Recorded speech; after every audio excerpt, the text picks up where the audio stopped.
if either or these two teams lose the first game, they can always look to take it back game 2 and then maybe even win game 3 and then, be the champions. Absolutely. And well, before we begin the grand finals, or we begin the agent selection, once again, we are here to remind you that BenQ Giveaway is the official monitor of Versus Master Summer Series. They feature a silky smooth 240Hz refresh rate with dynamic accuracy technology, and it is simply the best choice for fast and intense competitive gaming. Both me and Asrai can personally vouch for it. So once you go 144Hz and above, you never look back. And I mean, that's just the thing about FPS. You want the best monitors out there, and yeah, like I said, I personally use the BenQ Giveaway monitor. I'm on 144Hz. I'm thinking about upgrading to 240. So we'll see how that one goes. But yeah, grand finals. First map on the sand. Predictions. Again, like I said, it's all gonna depend on how Xquire approach this. I think PaperX have an advantage coming into this one. Also, we haven't been told which sides are gonna be. It's gonna be a coin flip. So yeah, we'll see when we go in. But it's okay. So here's the thing that's slightly different as compared to your rank and competitive, right? Is that in competitive, you know which side you're gonna start on. And that could affect your choice of agents, because if you know your defending side, you might want to get more information out of your agents and then try to take the advantage onto the second half. Whereas in rank, it's mayhem, right? You just pick whatever you want to pick and everything works out for you. But before we go into details, this is Esquire's lineup. For those who have just joined us, we are looking at Maxi, Rev, Liquid, Kurenai, and Muxon, sorry. I kind of went between Mask On and Muxon, because Mask On is his IGN in game, and then Muxon is his name. So, pretty stable lineup, I would say. They had a little bit of a switch in the lower bracket finals, where Spy Cow actually came in, and we could see him standing once again, going up against PaperX in the set. So we'll have to see, because in both sides of Esquire games, they actually switched up the I wouldn't say players, but they switched up the agent choice, as well as the agents that the players were playing on. So yeah, I think they're still trying to figure out what works best for them. All the best to them in the grand finals. But the opponents coming up on your screen right now is none other than the one and only PaperX, with Redla, Pandemonium, JD Faker, Egoist, and Brandon. Not Braxton anymore. Nope, absolutely not. At first, we already know. Yeah, we've been taught our lesson. It's Brandon. Braxton. He's a cool kid. Changing the A to X. How people, especially born in front and behind. You should put the X in front and behind, and that'll be super old school, right? XX Brandon. Yeah, but this is the new school. This is probably the Zoomer way of doing cool names with X now. It's not at the beginning and the end of the words. It's at the middle. You change A come on, or your vowels you to make X. us sound so old with that Zoomer term. Like we are young as well, right? We're forever 18. But yeah, all the best to both PaperX and Esquire, who are going into the grand finals. And as Asrai said, the advantage is currently on PaperX side. They've managed to, I think, winning against Esquire in the upper brackets does boost their confidence, and they can go in knowing that they have been able to one up on them. Although it's a grand finals and everything is reset, there's always that lingering thought of, damn, they're good. So yeah, hopefully it doesn't really affect Esquire too much. And given that they are playing on a interesting backstory, not backstory, but interesting point. During the map bans, Bind was actually banned out by Esquire. So maybe they feel like, we don't really want to play on Bind, knowing that PaperX one up on us, and we don't really have the agents needed to beat them. So smart choice coming from Esquire, But I have seen PaperX play on Ascent, and I can tell you, it's no easy feat to go up against them. So it's not only the map choice, but you're gonna have to face against the marksmanship once again.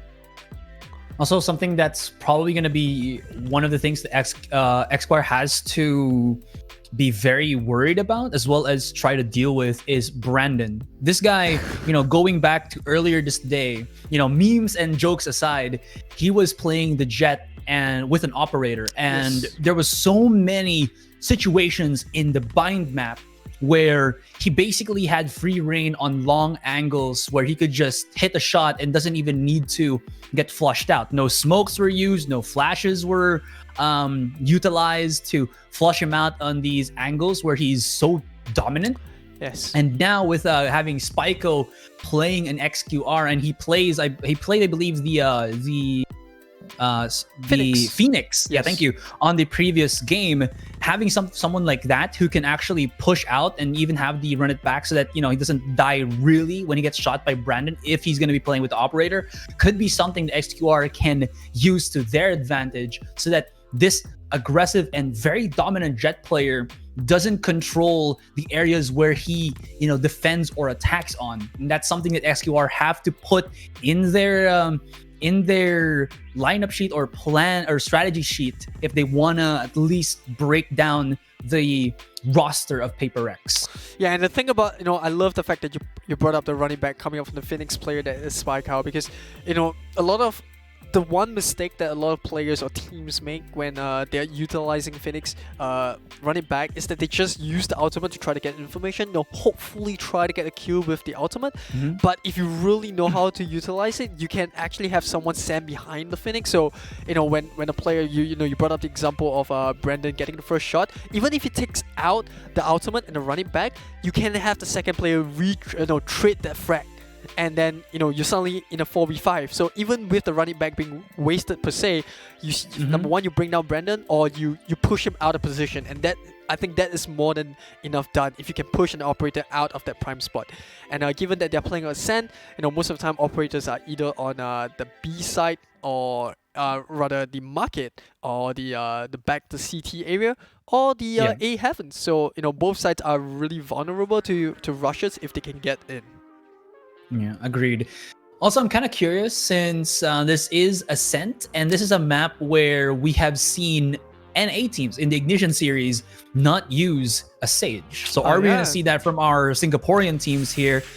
Kind of curious, might not really happen, because Sage just gives you like a little bit of a cushion, a safety net, mind you. The ability to wall off angles as well as resurrect your teammates is nothing short of a miracle, and having that in Valorant is definitely something that a lot of these teams are not comfortable living without or playing without. And at least for now, since we're still early into the competitive scene of Valorant, but I'm just like maybe hoping we see something like it, because I'm always curious how these other teams innovate and try to work out these new agent compositions. It's gonna be tough to say. I mean, I think we are ready to go into our agent select screen. But, while we are on that point, both Rattler and I would say Braxton again, but Brandon can play the Sage.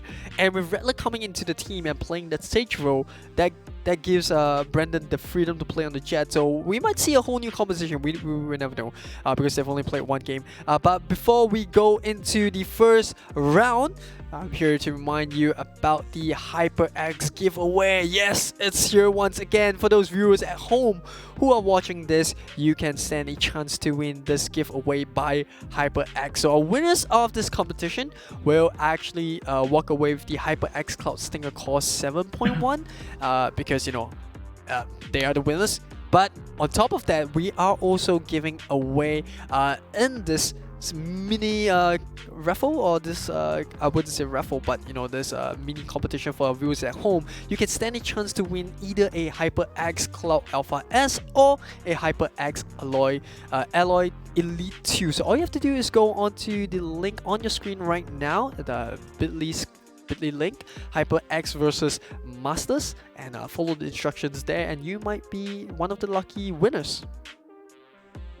Where actually, just for our viewers, is this applicable for everybody in Southeast Asia? Yeah, I think so. I'm not exactly sure what the T and C's are, but yeah, I do believe. Yep, I've got word from my production. Yep, you could.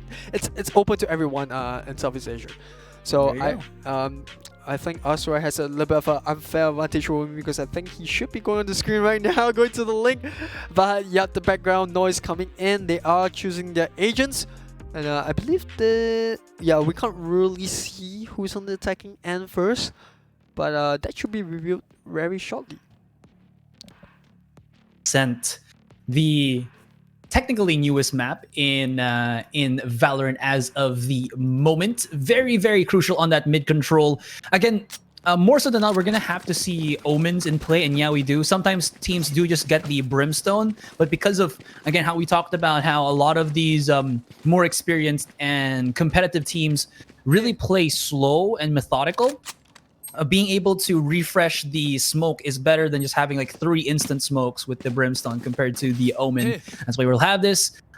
Composition-wise, we do have almost very similar, except for maybe just the Sova Phoenix compared to the Breach and the Jet on Esquire, and Paper Rex's composition. It's almost called him Papa Rex, but no, it's Paper Rex. Oh, well, that is going to be pretty interesting to see. But I believe Rev is on Esquire. So, yeah, I'm not sure if they are actually playing on defending end. That could be a little bit of a mix-up there, but we'll see. I'm sure we'll be done by Spike out now, coming out straight out from B shot.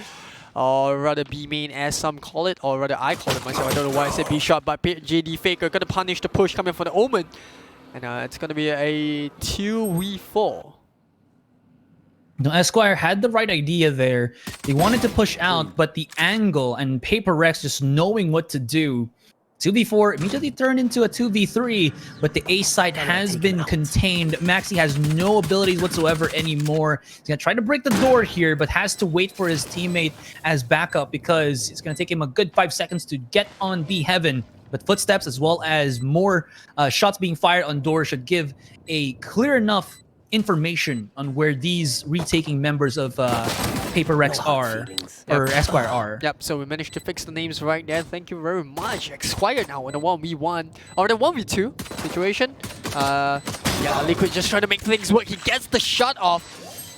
But now we do have the Omen just trying to play time. The paranoia comes in. He's not going to pick. And yeah, just trying to delay as much time as possible, but the headshot comes in from Egoist with the classic, switches up the for the free ghost, and they also get the spike plant down. So yeah, Paper Rex 1-0 up. Classic is the best weapon in close range like that. He swung out and he got caught by the right click, the burst fire on that. I think if people have not known about this, the classic, even if you have full armor or full or heavy shield, I believe, still gets a kill on you if you hit all 3 bullets from the burst fire. It does like 50 plus damage per shot on the head. I think it's 56. Correct me if I'm wrong. But so if you land all 3 shots, that's more than 150. That's a sure kill. And while we're on the note of damage, I like the Marshall getting picked up by Paper Rex right here because they won the first round. They know that Esquire is gonna pretty much gonna save. You know, it doesn't really make sense to buy heavy armor, and the Marshall's a 1 hit. And speaking of which, there we go, the Marshall. The 1 hit coming in, 101 damage to the body, which means, if you don't have any armor, it's a sure kill if you land body up, waist up wise. It's gonna be Esquire on the save here. Rev is spotted out. He's gonna. Oh, Brandon is so ballsy. He just runs straight through. Liquid was there for the refrag, but that was just spectacular to watch. The ability of Paper Rex to just be that aggressive and confident is really giving them an edge up against these teams. Okay, miss line up there with the recon dart. It bumped the wall and actually got shot down. So it's not gonna give information in the mid side. Somebody's gonna play on pizza. I believe that is the Sage. Liquid's gonna try to peek the angle here, but not sure if he's gonna be able to kill. Oh, he missed the shot entirely, but still gets a 2v1 with his teammate to take down Retla. But it's 2v3, information gathered. It's going to be very difficult for Esquire to try to retake this. Maybe just get the extra frags once again. Revealing area. Liquid just trying to get information with the recon dart. Didn't really land where he wanted to, but it doesn't matter because Paper Rex is just going to quick pick him with the double pick. Get a kill onto Liquid. Yep, 2-0 up. Pretty straightforward coming up from Paper Rex. But yeah, interesting to see that they've pretty much run with the same lineup like you said. They only switched out the Brimstone for the Omen. So what do you think is the reason why Omen is picked over the Brimstone? Like I said before the thing, you know, before the round kind of began, that we're gonna see Omen's definitely picked up on Ascent. But why do you think Omen is preferred over Brimstone as per, you know, Hyperx lineup on Ascent? I mean, it's just the one fact that you have cooldowns on your smokes, and it's technically infinite if we didn't have any match timers. Oh yeah. So yeah, I mean, if you're gonna play the Brimstone, you're only contained to 3 smokes per game at max at best. Granted, having a Brimstone is really good because you can flush out certain angles here. But I mean, you could even do that with the utility that you have, with the other agents that you have. So, and aside from that, Omen is also really good at flushing out corners because of his paranoia. So, these really long corridors where attacking teams are going to be pushing from, you know, A main and B main, paranoia is such a big help in order to just flush those out. So, I think it makes sense to get the Omen over the Brimstone here in Ascent, at least. Yeah. And well, on the other hand, we have Esquire, who's kind of like a bag of Skittles when it comes down to agent choice and the players playing on it. 2 players in particular, I think Liquid and Rev, who have played 3 different agents across the 3 games that we have seen. You know, Rev now playing the Phoenix when he played the Sova and Brimstone on previous 2 maps, whereas Liquid is playing the Sova now when he played the Raze and Cypher on the previous 2 maps.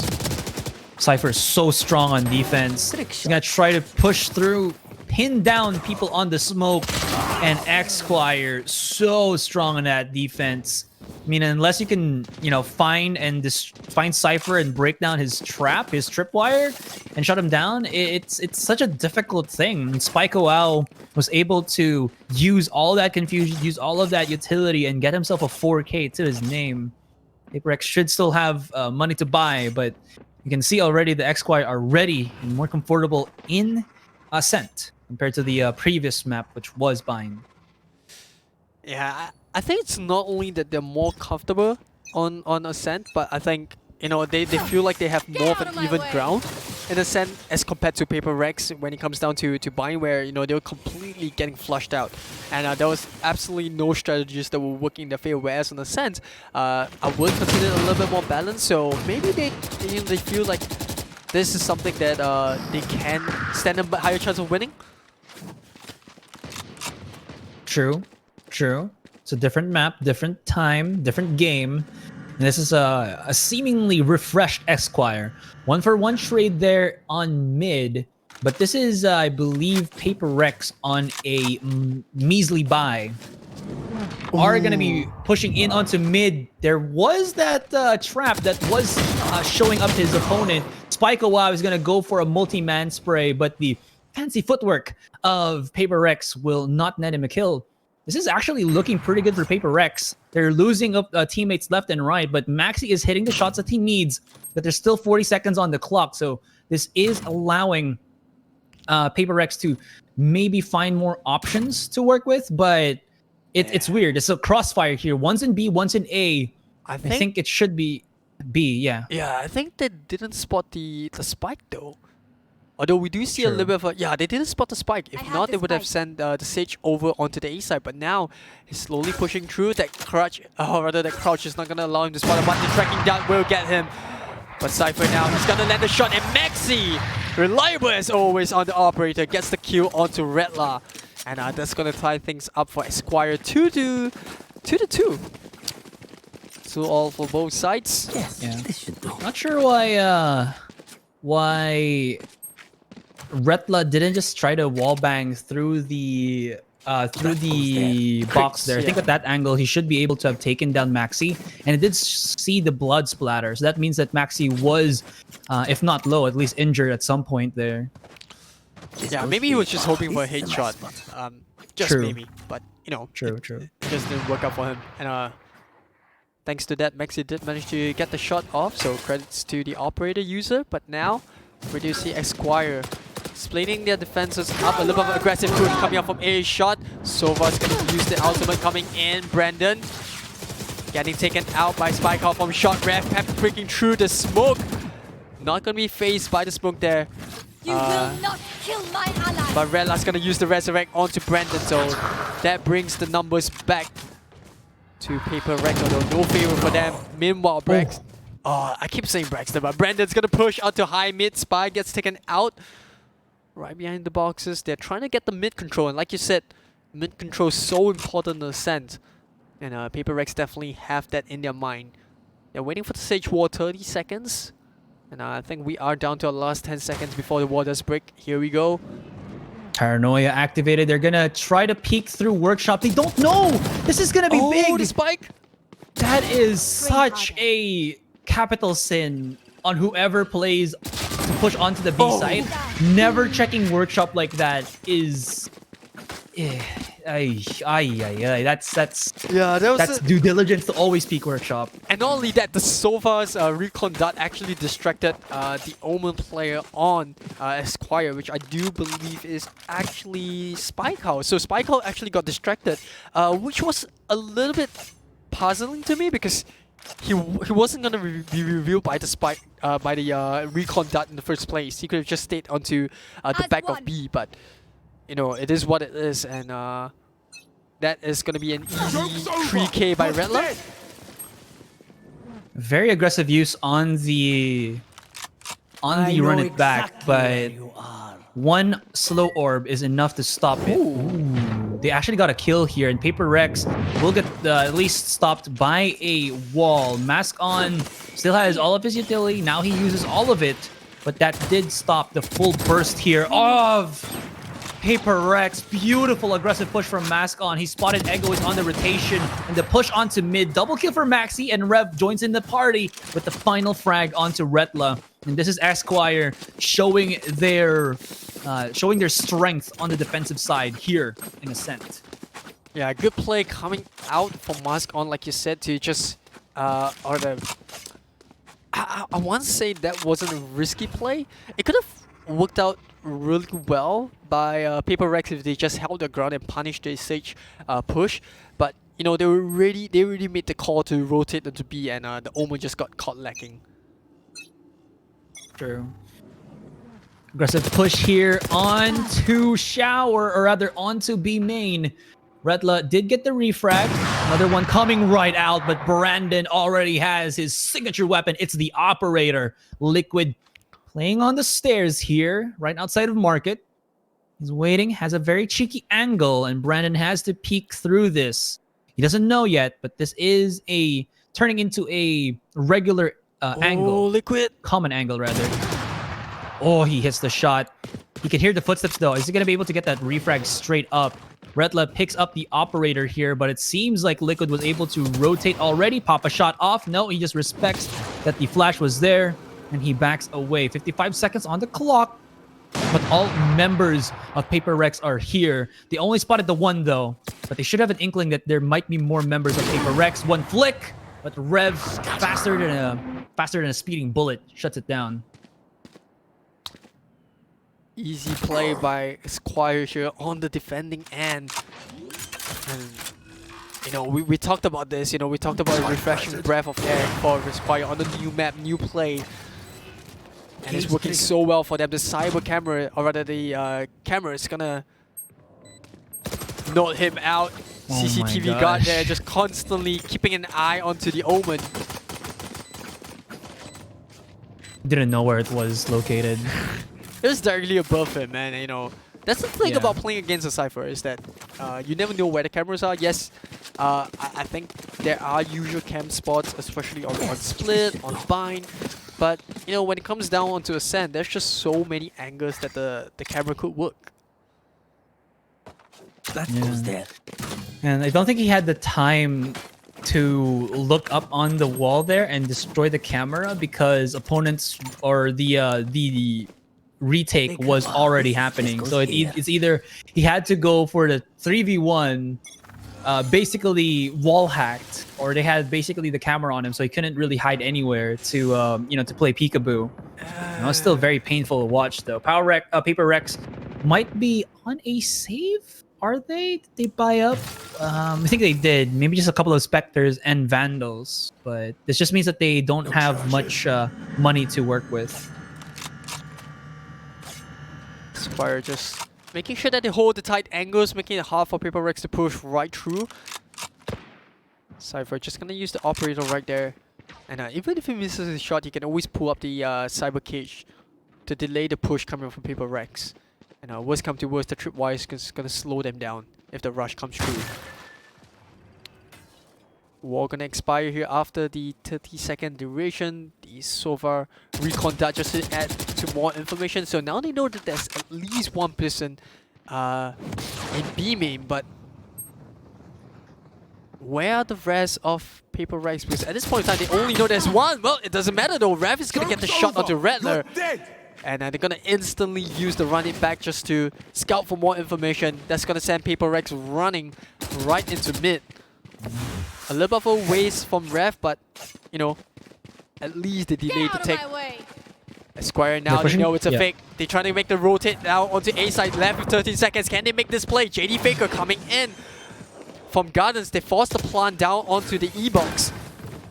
And this is going to be retake for Esquire. Revving in comes 2 kills and Maxon. They're going to defend this take, try to do it. And Ego is no way outnumbered 3 versus 1. And Esquire just pulling away from the opponent 6-2. Yeah, there was nothing much that he could have really done there, as the 1v3, 1v5 was pretty prominent. That was just a kind of Hail Mary push on the A site. I mean, yeah, they got control of the site itself, but they didn't get any kills during or after that.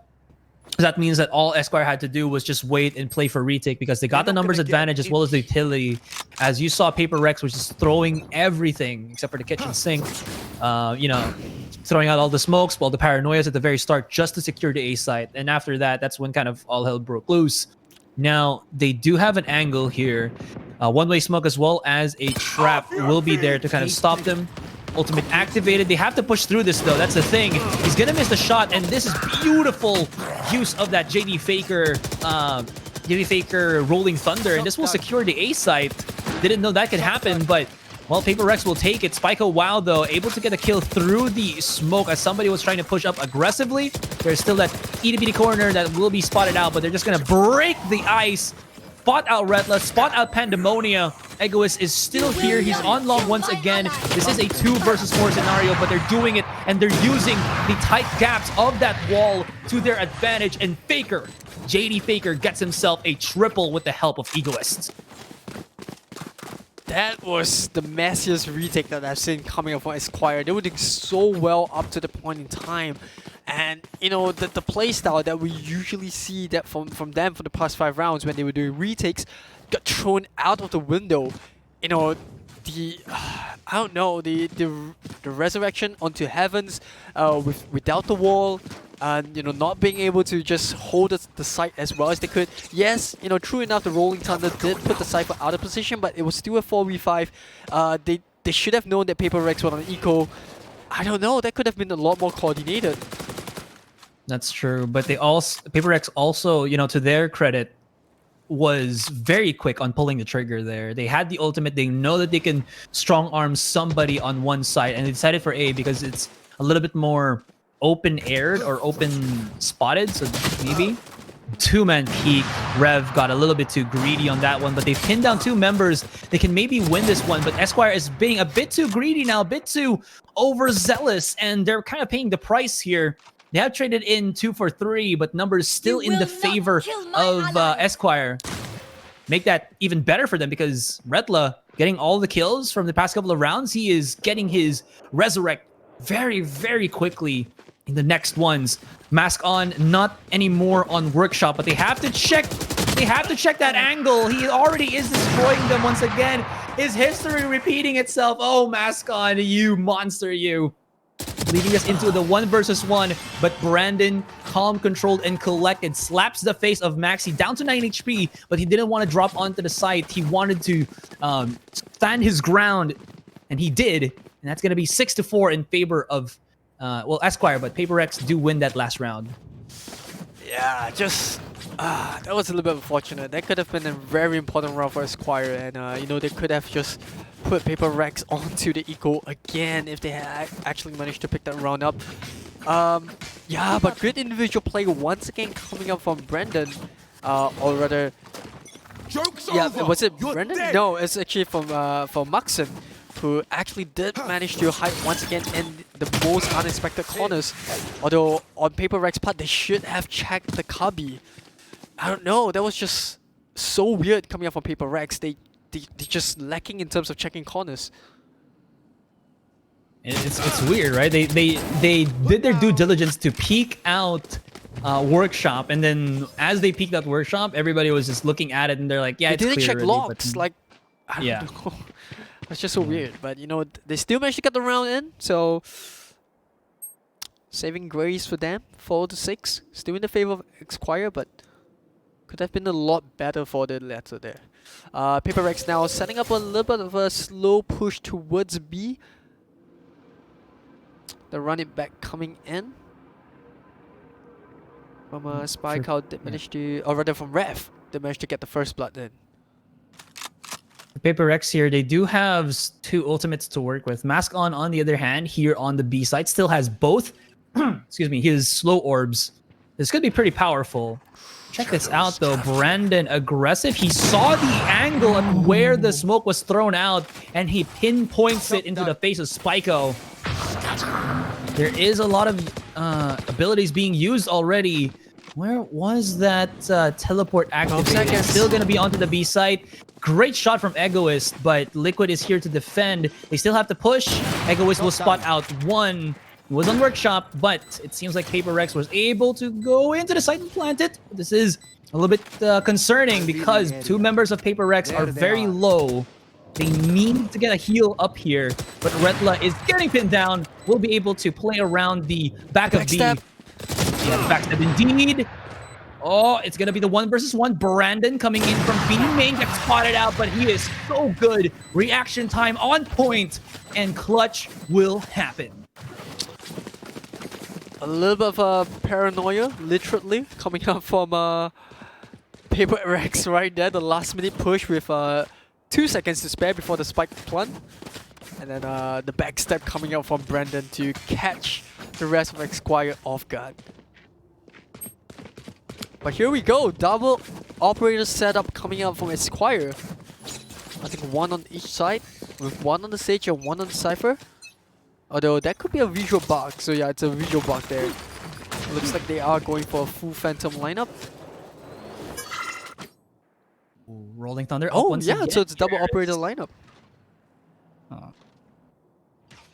mean, again, do know what the pros say. Operator is the most powerful weapon in Valorant right now because there's only a finite amount of flashes. There's only a finite amount of smokes that can stop the power of the operator. I mean, yeah, operator is obviously if you can't hit your shot, it's worthless. But if you can hit most of your shots, it becomes such a powerful weapon, especially on defense.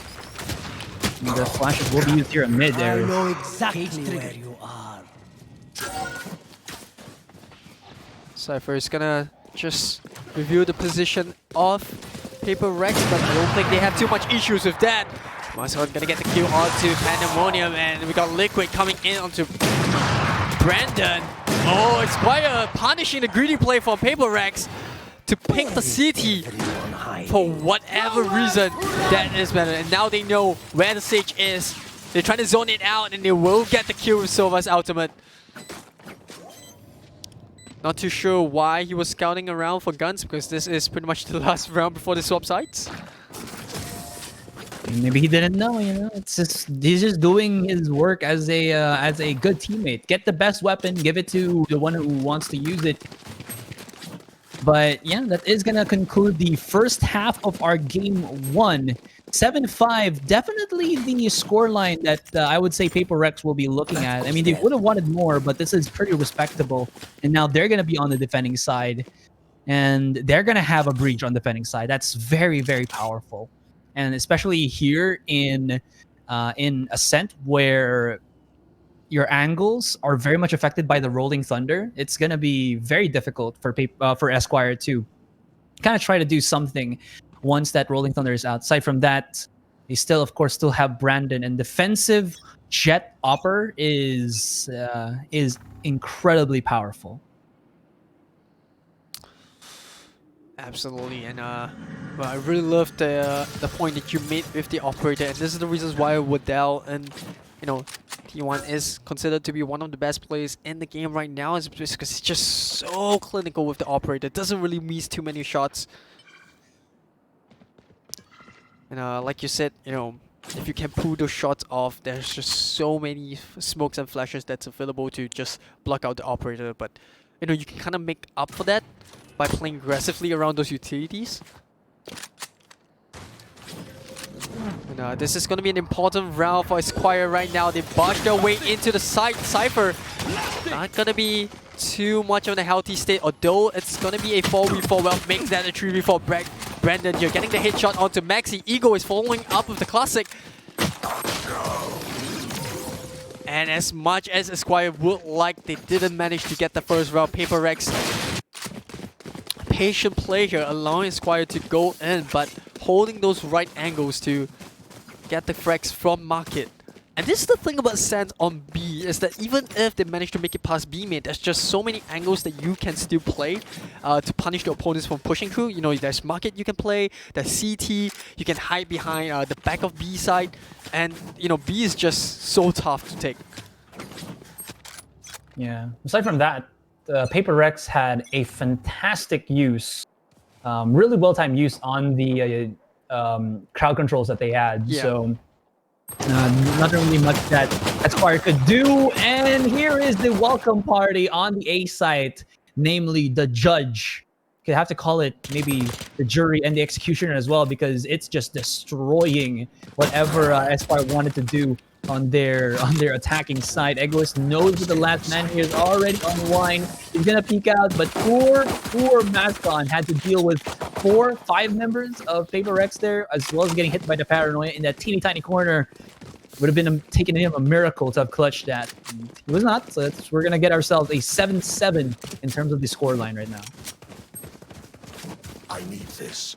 Nothing too much to shout in that game, or rather that particular round coming out. Esquire just... Did you see Egoist there? He threw out his own classic and requested a classic from his teammate so that he could get the Prime Classic. I'm not sure though. It's all about skins, right? Skins equals skill. That's true.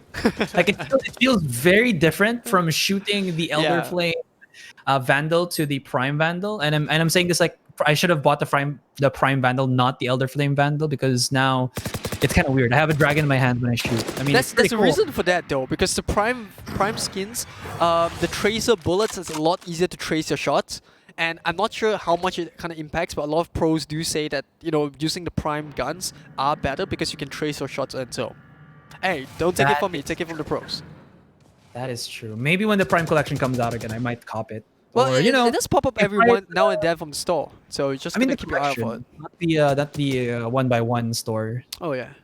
Yeah, but maybe Riot they do it in League of Legends. They might do it in Valorant, where they put like sales on their older skins. Yeah, they might. I mean, probably not gonna happen now, but you never know. One can always dream. Yeah. It is 7-all for both teams now, coming into the first map of the grand finals. We do have Esquire now full sending right onto A shot. The paranoia is not going to stop that too much. The cyber cage is just going to drag right through it. And they're barging their way into the A side with 12 seconds to spare. They might get this bomb plant, but Hyperx just forcing their way through. Like I said, paranoia once again going through. Rev is going to kill all of them with Maxi on those headshots. JD Faker does get one kill in, but with only the Cypher remaining, there's only so much you can do, and Max is going to completely shut him down with the triple kill. No mistakes there coming for Esquire, and the last minute push worked out so perfectly for them. They stopped everything. That short was not covered at all. I mean, there was a couple of utilities, yes, expended to stop the overall push for Esquire, but no follow-up. Yeah, no follow-up indeed. And Hyperx just kind of defaulted from dropping 4 people on Heaven, which was not the wisest of ideas. I mean, they did use the blinding light onto shot, but I think they didn't expect Esquire to just push through, not only the cyber cage but the flash as well. Yeah. I guess nobody punished them for that too while they were pushing. That could have been prime mow down real estate for anybody from Paper Rex, but they're just gonna have to take that loss. Still very, very near between these two teams. 8-7, definitely a start to our grand finals. Pandemonia and his teammate, they're gonna be pushing in. Egoist, the one to find out Liquid, thought it was going to be Pandemonia, but you know what? In the end, as long as they get the kill, it's fine. Brandon pushing outside of B main as well, finds a target, and now that Esquire are playing more passive here, they're kind of getting slapped around. Ultimate from the Omen. From the shadows, will spot out 3 members of Esquire right there, and this would actually benefit Brandon, who is pushing aggressively back on their spawn. Popped out the one, hits the shot, and even if he makes a mistake, he has a tailwind to get on out of there. And 40 seconds with 2 people remaining. Esquire just got to save. Yeah, and not only did he use the tailwind to get away, he even managed to pick up the ultimate orb onto B main, so a little bit of a small bonus for Brandon. Esquire just kind of lacking in this round, The push coming up from Paper Rex definitely did work onto A main, and whoa. Our spike is down. Egoist gotta get the first kill onto Spike How, but that's gonna allow Musk on to get the refrag. That was such a great hug on the wall. Mask on, perfect timing on that. Not sure if he heard a footstep or something, but... No, he actually saw the shot. I think, his teammate got taken out, so he was like, I'm just gonna get the refrag. Oh, but, I mean, it happened before his teammate got taken out. Oh, yeah. It could be... I mean, he was just holding on the corners, so... That's true. I mean, I think the... What was this? Paper Rex's Omen could have spotted his weapon there if he didn't hug the wall fully. That was just really good game sense, or maybe even timing from Ascon. Get out of my way! Esquire looking to push towards the B side. They do spot out the Sage wall. What do you think about, Sages using those walls really early into the game? Because, it only lasts for 30 seconds prior to that 50 seconds nerf coming in. That patch definitely hit a lot of Sage players really hard, but it is still a really good CC. Well, the problem with the wall is if your opponents are charging in, they can actually get boosted up by the wall, which benefits them more. Yeah. Because they get like these angles that they wouldn't have if they just regularly pushed. So it's better to just use it right now to block some vision and waste time on the opponent. Because at least if they shoot it down, you would know where at least 1 or 2 members of the opponent is or are. So I think it works to use it very early, at least in certain maps. Some maps you want to wait first before, but in a sense I think it works to use it at the beginning. Brandon though hitting a pretty sick shot. Spiko was able to teleport onto the site without him being heard, and he shuts down Brandon. Perfectly executed from Spiko, finally punishing the op player of Paper Rex. Well, the camera is gonna spot someone out, but Redler's gonna push right through, gets the kill onto Maxi. So it doesn't really matter at the end. After all, they spot someone right onto the back of B, and Spike out. No way out for the Omen player, and Paper Rex back and forth with Esquire on this Ascent map. Indeed. Actually, I wasn't really looking too much at the scoreboard. Can we get a quick tab just to see what's the economy here for both of our teams? Thank you so much.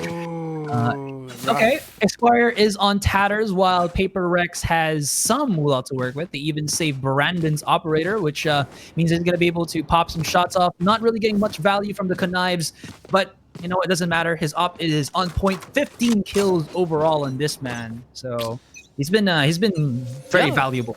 And on the other side, you look at Esquire, all of the members are contributing to kills. Only Spikeout is 1 shot or rather 1 kill away from the double digit. The rest all 15 kills throughout the top 3 killers, 10. So yeah, and well, Paper Rex, we talk about the cyber cage, just slow pushing this one, but it is an equal round, so I don't think they'll worry too much about it. Although the Omen's ultimate was pretty odd. I think he canceled it. I'm not sure. No, he didn't. He got taken out. Before, but Yeah, he got taken that out. was. Esquire lost the Omen. And I don't see that every day, but it happens, doesn't it? It's pretty weird though, because it's an equal round, you know, you could have saved the Omen's ultimate for the next round where it could be used as a scouting tool. That's true. Maybe he wanted to get a cheeky plant, but you did could see be that the stage was still there. Woo! Beautiful headshot there. I mean, if the Classic had more juice, that would have been a kill, but it's not. So that's going to be a 4-man save here from Hyperx, or rather, at least 4 people were able to save their weapons. Yeah, and they didn't even need to expand the Sage out, so both teams gonna have the Sage ultimate online. But yeah, coming back to the fact, you know, Esquire just looking a lot more confident on Ascent, although Hyperx are still able to constantly put themselves ahead in terms of rounds. So 10-8 in the favor of Hyperx. Quick operator shot.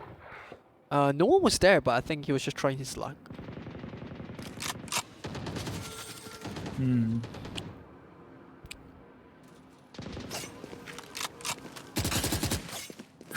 Nowhere to run! Okay, here is the ultimate. Pandemonia is gonna play a little bit of Michael Jackson, you know, the moonwalks, just to be able to get away from that Hunter's Fury. I mean, lots of people do it, you know. You're gonna see a lot of the My eyes. Shimonas to dodge out that very annoying ultimate. And the reason why Hunter's Sphere actually connects to people, even though you can dodge it, is because there's a certain animation that you think it's not going to hit you, but it does. Yeah, the hitbox is not exactly the most accurately represented, but the flash coming in from Rev is going to allow him to get a kill onto Egoist. They get the entry onto A. There is still a Cypher that's hiding onto Hell. And that could catch them off guard. The flash coming in. I think it's more of a team flash, but it doesn't matter though. Spike out getting the kill onto Pandemonia, onto Heaven.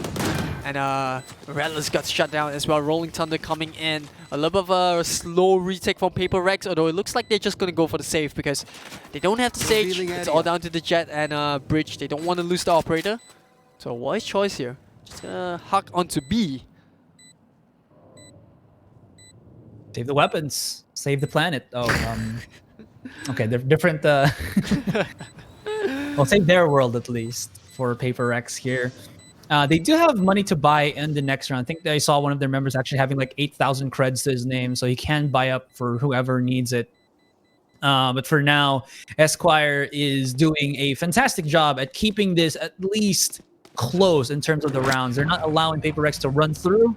This is all entailed to how good their strats are, or how abundant their strats are. Great shot from Brandon though. This is going to take one of the weapons away. And looking at it, not much money for Esquire, but they're slowly getting it as well. And you can see that Hyperx still have tons of moolah and even a double op setup to work with now coming in for the 20th round. I'm not too sure if the credits are accurate, but I think I spotted Brandon having 9k. He had 9k, but you know, Egoist bought his own weapon, so I'm not sure if it's an accurate representation, but that's definitely not the best way to optimize your credit because you don't want to constantly keep at 9k because there's only so many credits you can save every single round. For those who don't know, who just picked up Valorant, the max creds before was 12,000. Yeah, they dropped it down to 9k. Yeah, because it was way too strong for those who have max creds, and it didn't like represent the economy strats that Valorant pushes people to do so. So putting it to 9,000 is a big difference. Absolutely, and well, small thing to note, most of Esquire's successful push into sites have been through A shot. So I think they kind of realized that as well. They're sending a 3-man push in. And Omen is going to be the only one with the Operator, although he's going to get the easy kill onto Rev this time round. No flash use.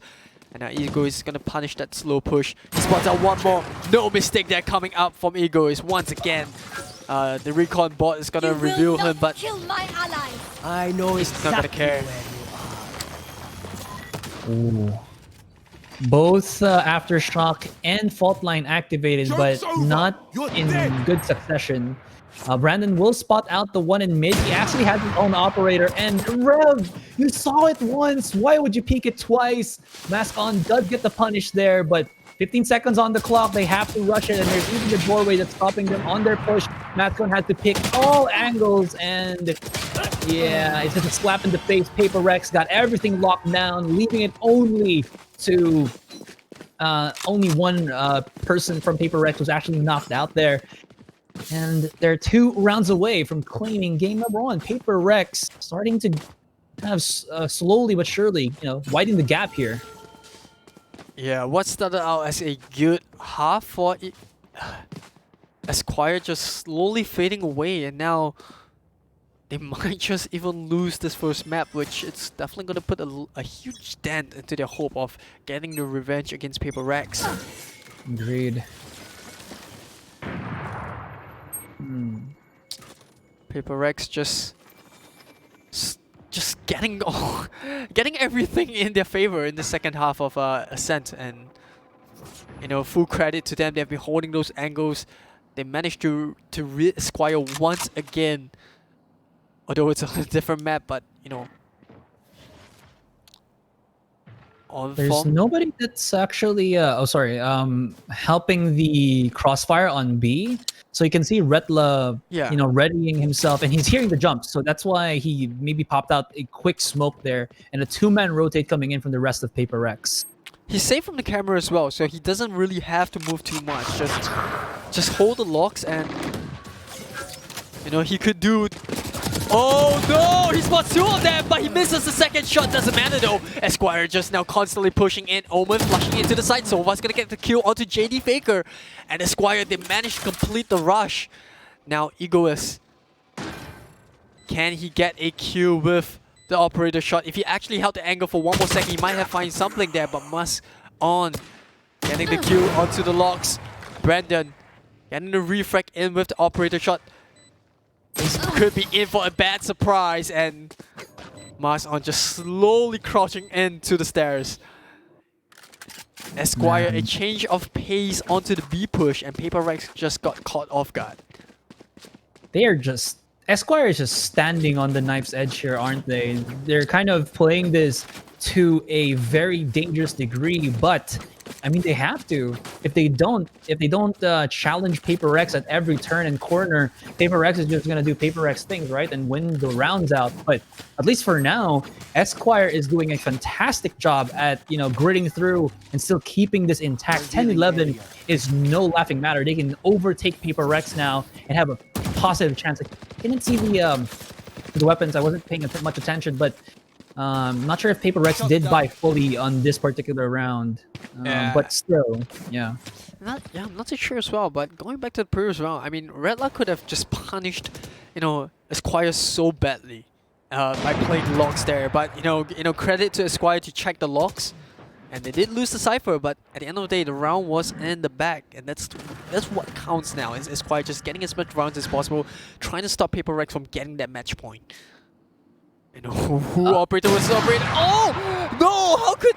No! That was unexpected. Brandon, you should have gotten that shot. Maxi was slowly pushing in. Where is everyone hiding? Oh, that's the one thing that you don't want to do against the operator is slow push. Yeah. And Maxi did just that, but he wasn't punished by Brandon, which is so uncharacteristic. And now they do the reverse push coming in the stage wall, misses the shot. Rattler's gonna get punished for that. Not before he gets Maxi down, although Ego is there to cover his back. It is still a 2v2. Over the 3v2, and Paper Rex does have the Rolling Thunder. Spy Cow, I'm not sure if they spotted him. Yes, they did. Off your feet! Oh no, there's no way in hell he's going to be able to get away from that. And his Shrouded Step, not able to put him out of harm's way. He's still going to get into safety though. 1, 2. Oh! Triple headies down to 6 HP. And he saves his team from being pushed to match point. I thought it was all over. I felt it. The Shrouded Step did not put him into safety there, but he did it on his own grit and got 3 kills. Paper Rex got way too confident, and they got ultimately punished. Spyco, definitely the man to carry his team on his back when they need him to. Yeah, I don't know. Well, Nani was that? Like Spiker just coming out from the back of B, and you were saying that there was absolutely no way that he should have survived that. And not only did he survive, he got a triple kill, clutch round, and you know, Esquire also got the spike plant on that. So that's gonna be one in the highlights for sure. When it happens, it happens. You know? Fantastic. But that would just mean that Esquire is still in it to win it. Brandon going for an aggressive push here on the A short with the operator. Could have hit a shot on the Phoenix, but was able to mosey out of there. One is tucked away in the corner on these two boxes on mid, top mid rather. I'm going to be able to find it. A couple of footsteps will be heard on A main. That's why he's rotating. But there is a crossfire here. Found you indeed. Great job. And Monia is using his abilities as well. And JD Faker is here to pick up the slack, leaving it only once again to Spyco. Doesn't have an ultimate, doesn't have a great positioning here, so I don't think he's going to be able to clutch it. Only deals a little bit of damage to his opponent. What are you doing, Brandon? You will not kill my ally. Does get revived though. Spyco once again trying to pull off that clutch.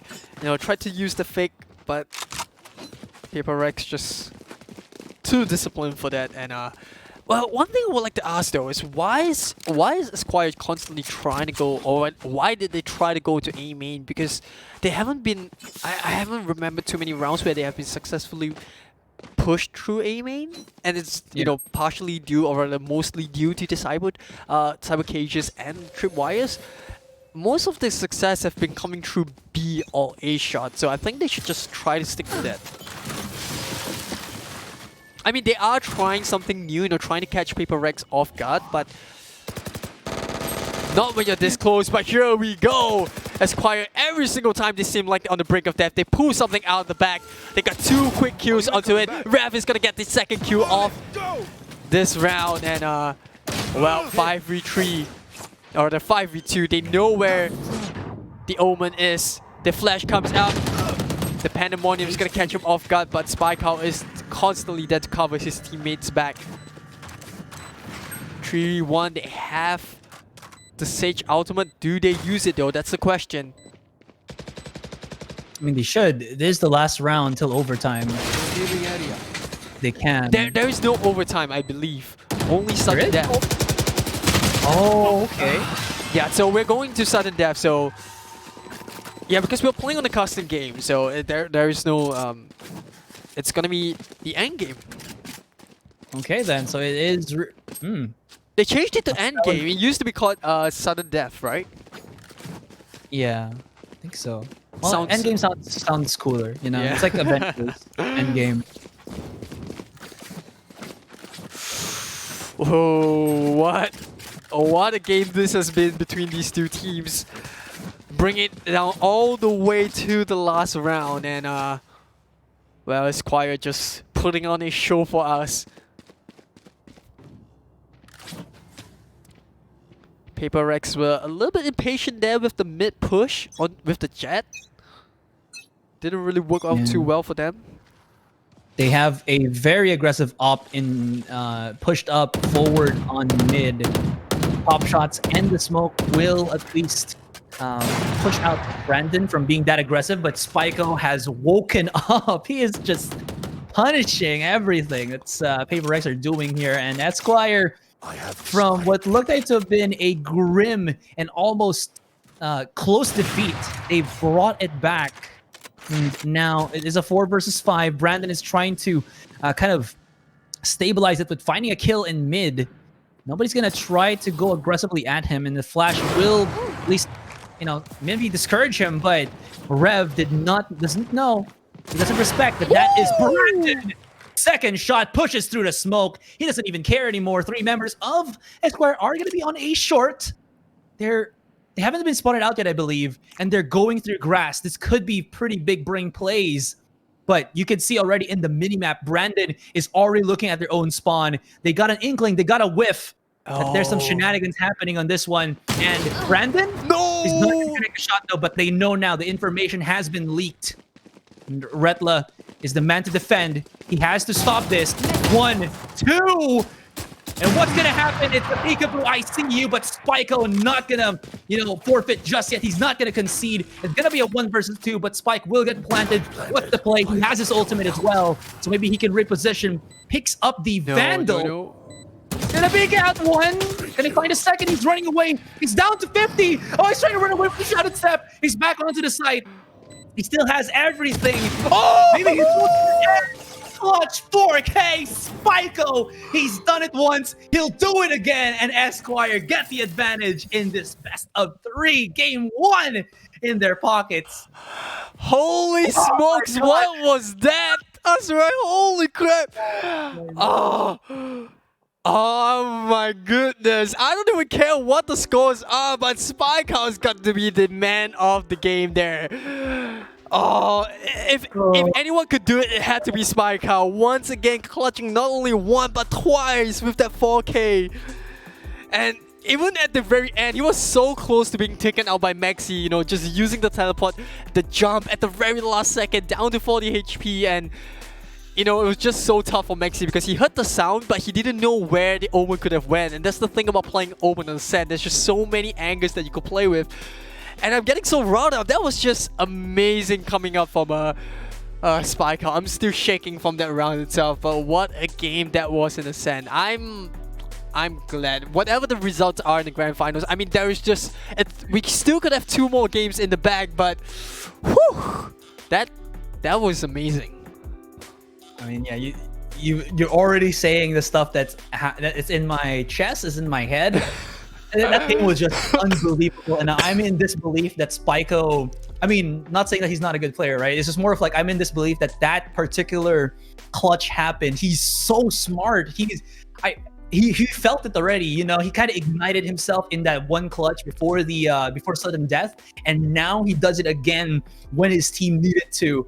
And I don't know, now riding on the back of Spyco, I believe you said it already, right? Spyco was not there when they went up against Hyperx Bind. They played a different lineup, although there's stuff that I'm hearing that it's actually the same player, so it's just 2 different accounts. Yeah, okay. I'm not exactly sure how accurate that information is, and obviously we just okay. Let's just assume that it's different, right? But whatever that first round is, Spyco just okay. So the thing about Spyco, right? He's not exactly like, to be truthful, right? He's a really strong player. He's got lots of clutches against his belt, but he doesn't really pull out the flashy plays.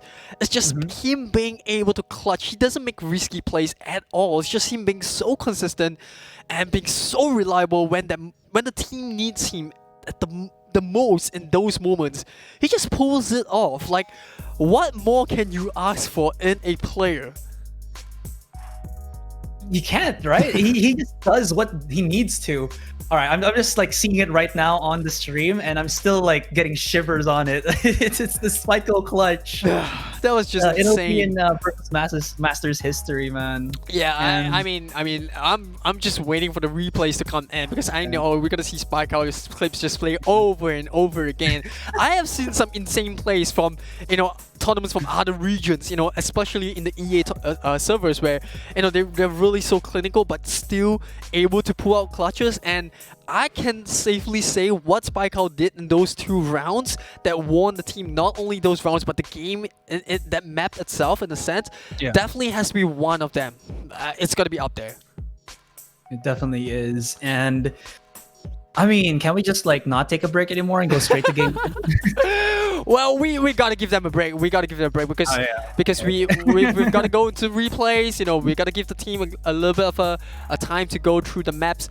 I'm not sure if we're gonna immediately see the replays, but yeah, I think the replays are ready. So let's just pull it up right now. Let's just enjoy it. These are just like, I mean, the closer we were to ending this game, the better the highlights become. I mean, at the very start, it was just like Mask On being so sneaky.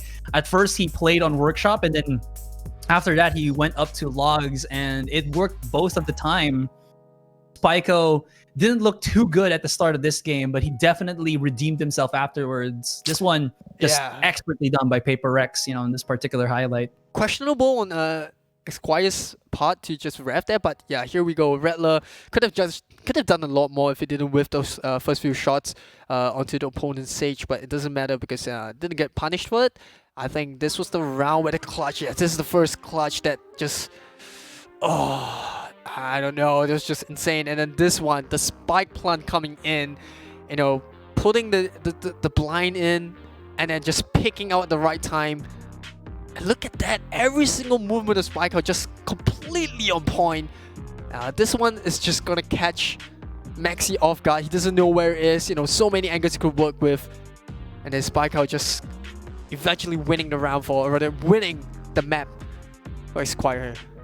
Yeah, also want to give like a lot of like props to how good his aim at head level expertise is. Yeah. Especially on those clutches. You saw how well he kind of placed this crosser in. And that is just, you know, attuned to his experience as well as maybe even game sense, you know, being able to put it on where he needs to. And even pros actually don't sometimes look at head level and they just flick towards head level. I think it's something that you can't really teach. You can practice, but it has to be something innate about, you know, being able to just pull out clutches, because it's not something where, all right, you know, in a 3-1 situation, this is what you do. You know, every situation and every clutch is unique. And you know, it's just Spike out being able to say, you know what, if I can do it, I can do it again. If I can do it once, I'll do it again. And that round is going to be the round that wins that map for my team. But yeah, it looks like we will be playing our second map on Haven, which is going to be interesting because finally, so we've got all four maps played today. I got my wish, woo! Alright, I'm excited. But, you know, first off, before we go into the second game, we definitely do want to give our players a little bit of a break. I do believe, is there a break? Yeah. So yeah, we will have a little bit of a break for the players. But before we go into the break, I want to remind you guys once again that we are having a giveaway for the Hyperx products. So in the spirit of both our winners and you viewers, we are, you know, going to be giving away 5 Cloud Stinger Core 7.1 to the winners, and for you guys at home, you can also stand a chance to win the Hyperx Cloud Alpha S or Hyperx Alloy Elite 2. All you have to do is go on to the link on your screen right now, bit.ly/HyperX versus Masters. Don't forget the dot or the link will not work. Follow the instructions on the screen as you go into the link, and you could be one of the lucky winners. Yeah, we're going to go for a short break, but when we are back, more Valorant with the versus Masters Summer Series.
Got a squad on my right. I'm running in for backup. Yo, Ron, he's right there in front of you.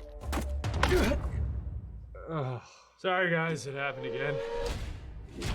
Damn, that's one today. All right, I'm back. Someone cover me. You got him, you got him. Yo, that's sweet. Yeah, it is. We about to win this. I can get used to this. Hyperx Alloy. Built strong because it has to be.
Alright, we are back with the Versus Masters Summer Series. My name's Aries, and if you just joined the stream, I have the one and only handsome Asurai with us.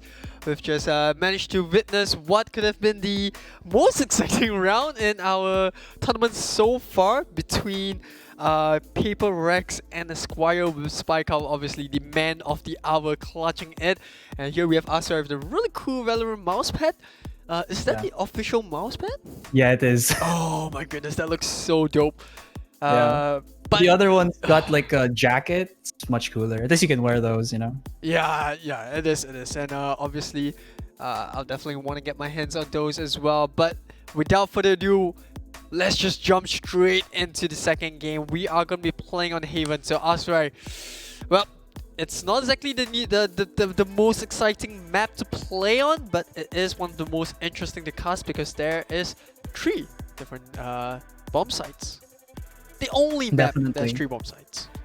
Yeah, I mean, maybe in the future we'll have more maps that have 3 bomb sites. You know, upside down emoji. That's gonna be chaos. Imagine having a map where the teleporters bring you on 2 different levels. Oh, that would be so dope.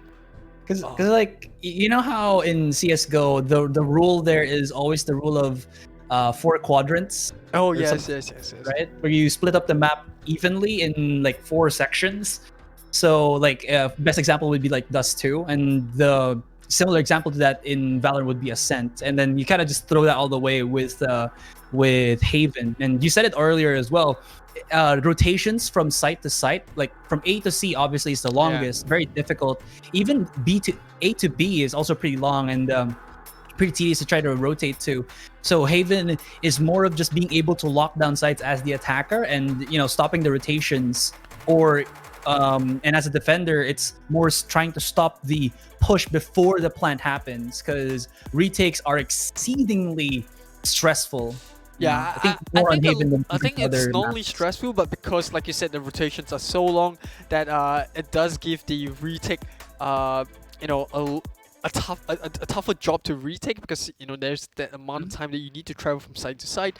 But that being said, a lot of teams are starting to I would say adapt to that by rather on the defending end, you know, you put a little bit of a lighter defense onto B.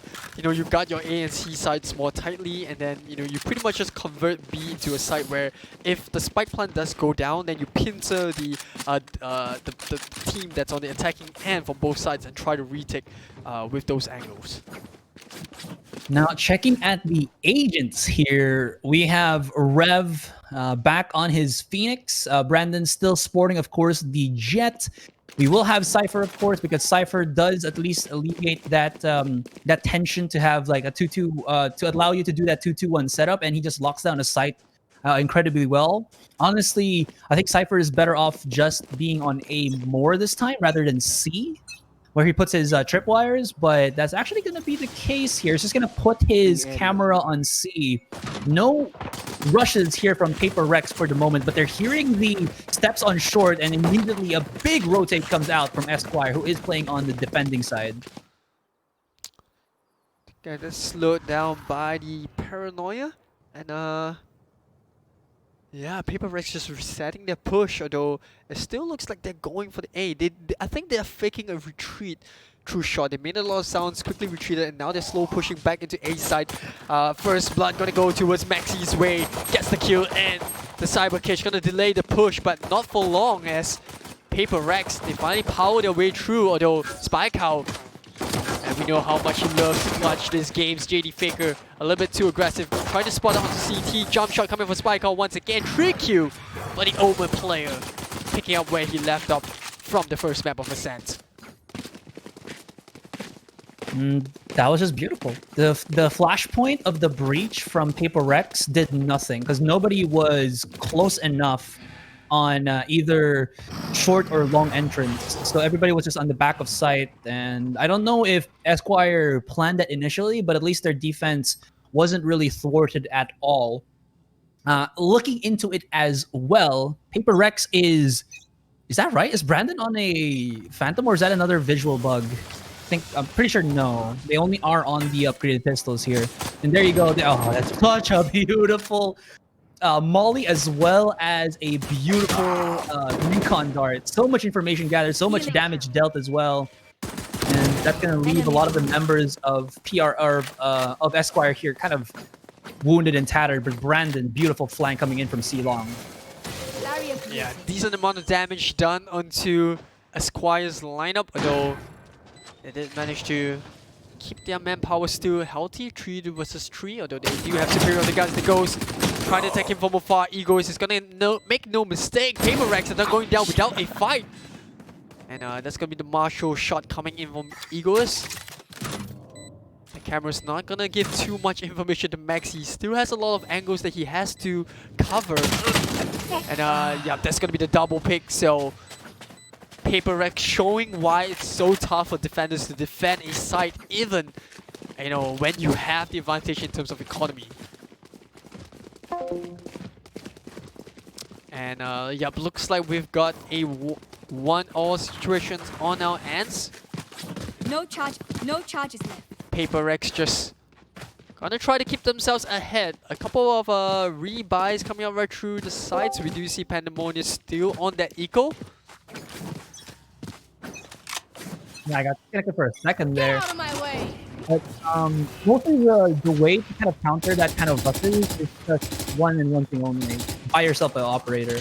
It gives you so much control in these long corridors that is here in Haven. More so A-long as well as C-long. But now they do get themselves some pretty easy kills because Esquire is on that save.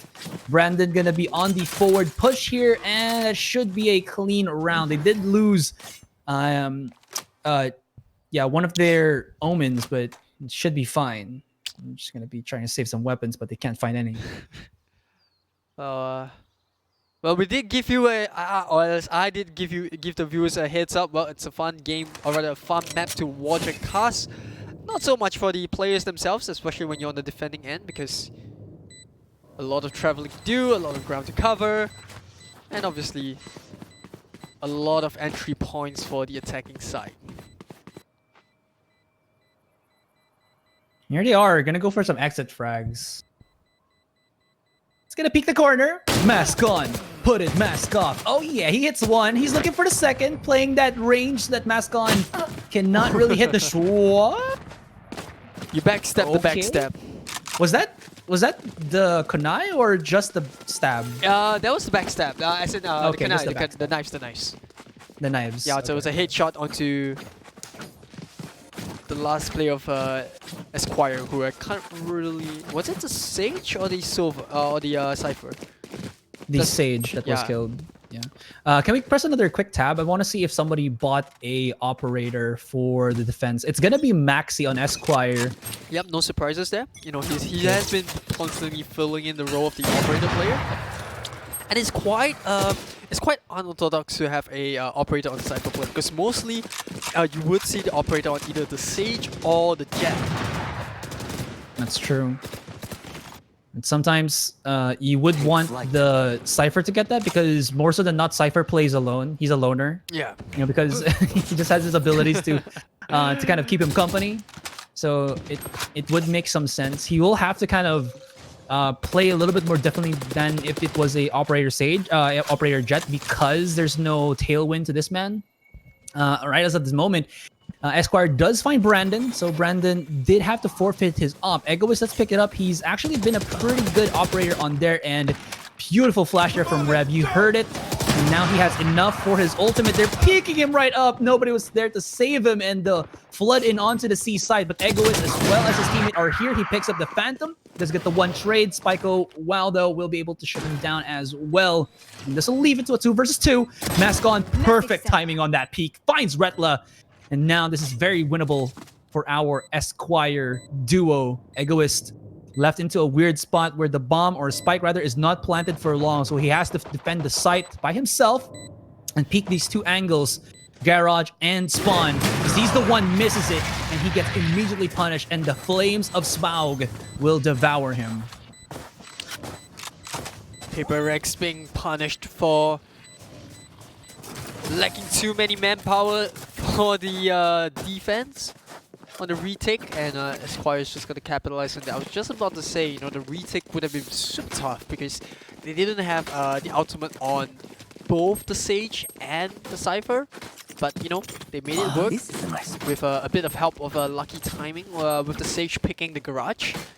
And obviously we did see Ego is missing the operator shot there onto, I do believe it was Maxi. This goes here. So, but credit to Esquire though, we haven't seen them make too much mistakes on the defending end yet. Esquire now are on a double up. This is really concerning.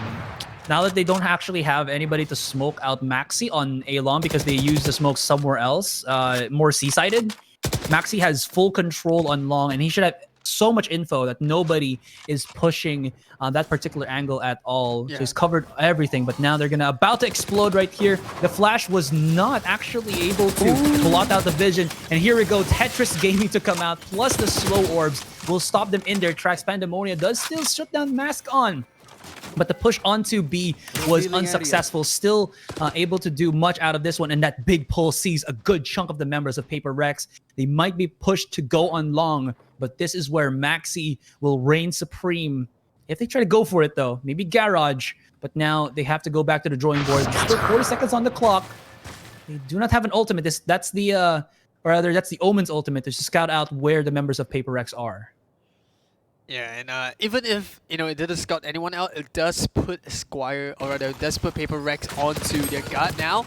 Although they did manage to get the end frag onto the Liquid of the B side, immediately just pumping out the Cypher's ultimate to see where the rest of Esquire is. And yeah, I think this round is going to go towards Paper Rex way. It's going to take a lot out of the two remaining members of Esquire to get this round back. But yeah, they're just going to save the operator and whatever they have left. Yeah, that was pretty smart though. Like, the option wasn't only go A or C this time. You could just wait for the utilities to vanish in mid, or ergo the slow orbs in the wall, and then wait until we know that maybe the opponents have spread it out. And they heard the ultimate of the Omen. They know that ultimate wasn't really for flanking, rather it was used for scouting. And since the Omen didn't spot out anybody, I think for the most part there, they were just like, yeah, let's go back to B.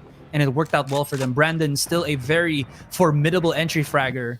And yeah, he gets a nice start up on the B side. Weirdly enough as well, after that, Retla got caught by the explosion. Maybe he just didn't know the radius of it. So he loses his life, but they got money.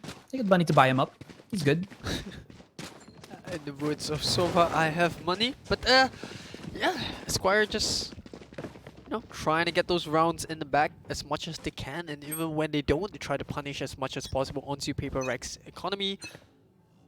Careful now.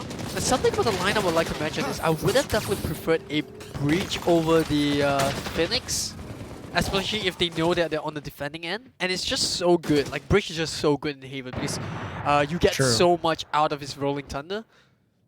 And there's just so many right corners, especially on A-Long, where, Bridge just comes in so useful. Which is why, Paper Rex has been successfully being able to push in. Not only into B, but in certain moments A as well. Oh no, Maxi's gonna try to find Brandon here. Brandon is a bit more... Well, unless he has his whole team with him, he's gonna try to go for the quick scope, or rather the no scope there, but it seems like he's not gonna hit the shot, and they just overwhelm him perfectly. And Paper Rex stealing away this round once again. Mask on with the rest of his two teammates.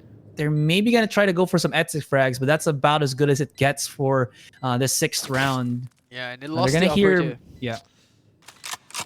Now, I was just about to say they lost the operator that round. So it's a little bit of a pity, but, They're okay. Yeah. But, I mean, not really, because Paper Rex got a clean get into the A site. They are reading Esquire very well here, because Maxi only plays alone on the A site. He did have Egoist for a moment there. Oh, wait, was it Egoist? No, Spike a Wow for a moment there with him. But no, he started playing alone. I think Paper Rex got a sniff of it, and they just went in, and their guess might have been correct. Yeah, I think so. Esquire, like you said, you know, that was definitely a good round for Paper Rex. Because most of the rounds, even though they do manage to get the rounds in, they are usually punished. I wouldn't say punished, but you know, Esquire have been able to get a couple of frags out of those rounds. But you know, that was definitely that one clean round, and something Esquire definitely wouldn't want to have too many of those rounds repeat itself.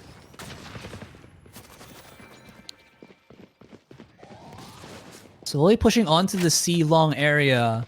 Paper Rex. Oh no, Liquid doesn't have any more information here. He's gonna spray it down. Actually gets Egoist, so that's a very good start. And Rev was playing on Garage, and because there was no smoke whatsoever, it was perfect for them. Brandon covering the left or the right as the Cypher covers the left. Perfect unison there of communication from both teammates. Esquire will be able to get that revive on Rev, and Spiko Wow is going to go for it. Activating the Rolling Thunder there, will not find anybody on CT as they're coming all from long. And this is bad. This is really, really bad. Headshot again from Spiko. He is just hitting. Oh, wait! Collateral headshot from Spiko. Never mind. He does it again and again. 2-man for the price of 1.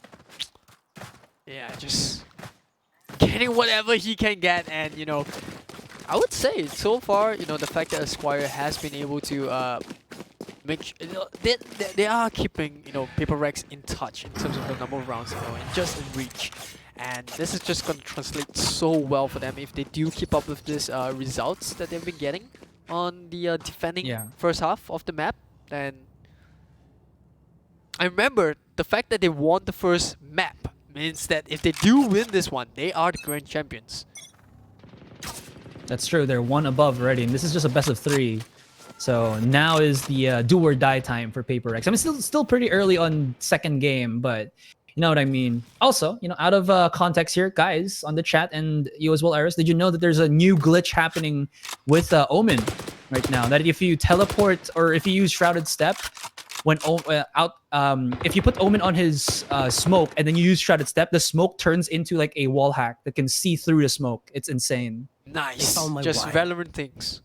Yeah. Just add on to the list of operator shots not hitting, one-way ultimates on Viper on the set. Well, you know, just put it in. Like, just let us know what are the weirdest glitches you've seen. It's very annoying to deal with, and I've seen a couple of people do it already. Well, you know, just for video purposes. Well, but credit to Riot. They have been able to fix most of these bugs pretty quickly. Oh yeah, for sure. Mask on. Nobody just peeks wherever he is. There's gonna be Spiko activating the paranoia there and definitely making his opponents paranoid. Look at Esquire's defense. He even tried to use, or Paper Rex tried to use the Sova. Oh, no, it's Esquire who used it, and it flushed them all out. But there's still time. They still have the. Oh, wow! That is a really deep Cypher cage there. They should hear the teleport as well. They were very close enough to Egoist that Spiko should have heard, and he just shuts it down once again. I think it doesn't really matter if he heard it because he was just already holding the corner.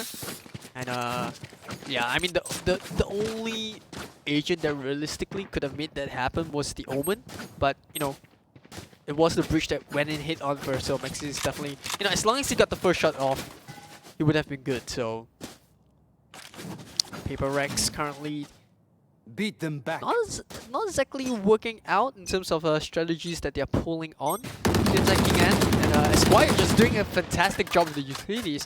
You know, they know that, you know, Maxi's been constantly bullied on A-long, so now they get the Omen to gut his shot. So Maxi can now just focus on holding A-long. And look at that Spike out. That first blood in round number 9 just gave Esquire so much advantage. Yeah. So I'm actually also reading the chat right now, and somebody's saying that it's pronounced Exequor or You will XQR. not kill my allies. So now somebody has called us out. So it's gonna be XQR from now on. XQR. Yeah, I'll do it. I'll do it for the chat. For the chat, guys.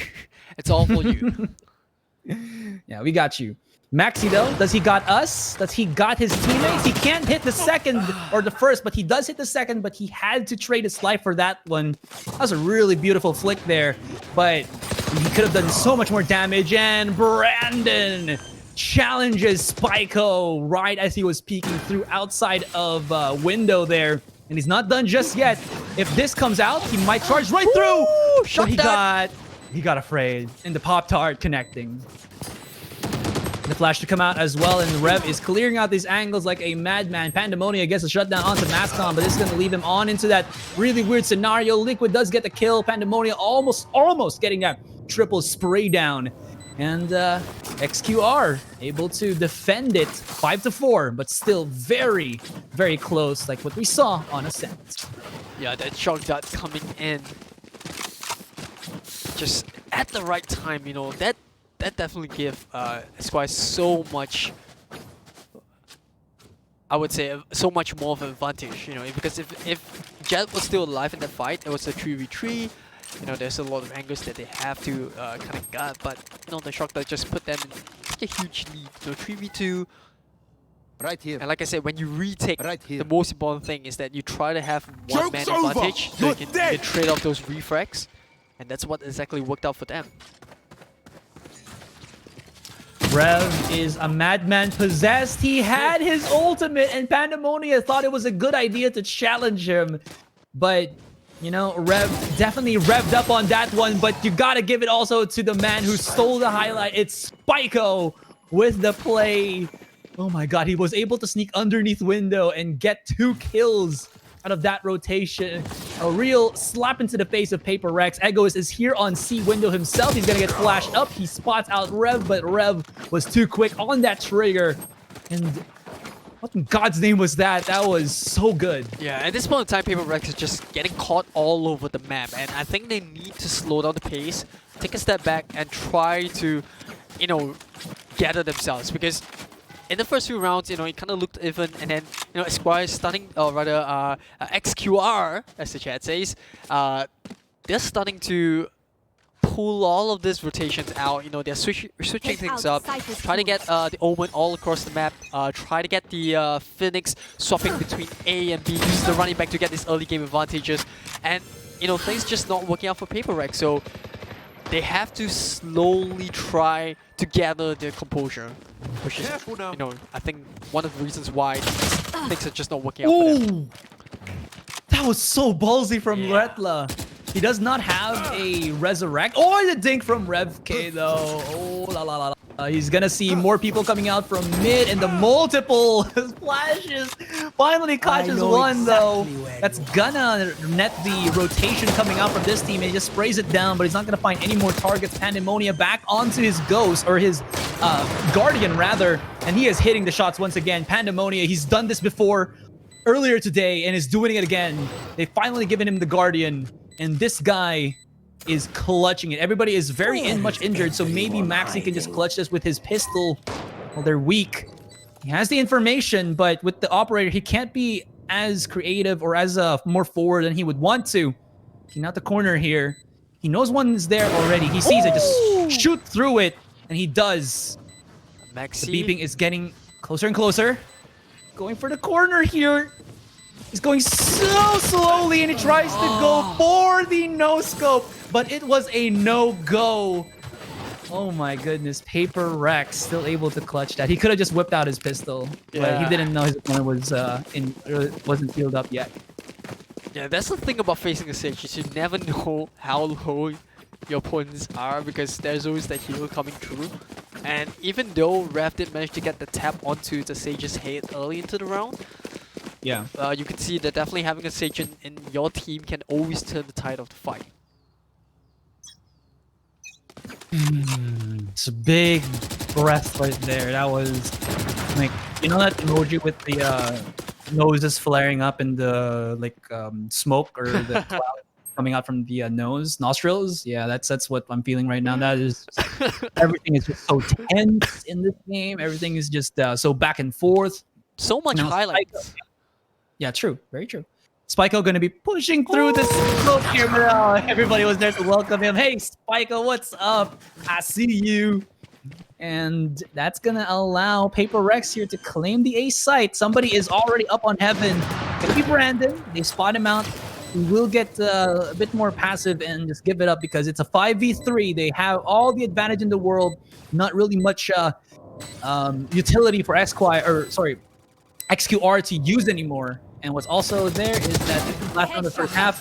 Beautiful shot there from Mascon. He's gonna maybe go back and maybe revive somebody. Popped out another, but Egoist got himself the Michael Jackson kick once again. Gets the shutdown on Mascon, and Brandon just joins the party for his third kill. Yeah, I think they kind of figured out XQR's tactic, and they're playing it a little bit. They're definitely playing it a little bit more slowly on the attacking end. Waiting for XQR to just push through the smokes. They know that Spikehouse is just that aggressive Omen player, and they punished him that round. Quickly pushed into the A side, and yeah, I think they definitely did a good job in the last 2 rounds.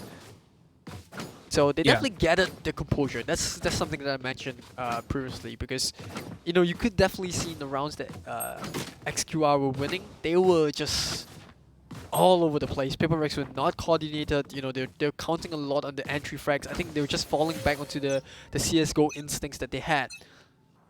And yeah, I mean, Valorant is just although it's similar, but the saying same but different. Yeah, that's pretty much Valorant as compared to CS:GO. It's like the same game, pretty much the same in terms of marksmanship, but it's different in terms of how you should play and the pacing of the game as well. True. There is the Sage that sneaked herself up on mid, was spotted out. They're finally doing each other. You can see it on the minimap. But Retla, as well as the the Cypher is there. They're bursting in onto A side, and that was a oh my god, Mascon. He faked the B and he still got 2 kills. Okay, calm yourself, calm your tatas. And he is just he got himself the perfect intro for Esquire on the A side, and now it's gonna be a 2 versus 4 on the retake, which I think Hyperx don't have the capabilities to do so. They even spot JD Faker, and he's marked for life. He does have the friendly, but that Dragon will not claim more victims. Egoist does, though, but this is an uphill battle. Everybody's just coming in from all cylinders, short, long, and even spawn. I don't think he can clutch this, but maybe he can. It's Egoist we're talking about. He's looking at short right now. He knows, but there's not a lot of time. He still connects the shot, has to go for the 180, and he doesn't even know. He's right behind him. What are you doing? And that's going to be it. Maybe he's going to kill, though, but Maxi says, no, you're not going to get that ace. Just give it to me. And that's going to be Esquire to clutch the second half pistol. A little bit of an expensive round for XQR, but, it is what it is. Getting the round is more important. And, well, now we're gonna see the phantom buyouts from the team. I think Maxi is gonna be saving this round just to try to save a little bit more credits to get the operator in case they do lose this round. But Spectro should be able to do the work for now. At the end of the day, their opponents are carrying pistols. And that's the thing about going against, a team that's playing pistols, right? And you have to make sure you get those frags in on the right angles, because if he's carrying a shotty, they could punish XQR heavily. And that's not something that you want, especially on the second round after, winning the pistol round itself. Yeah.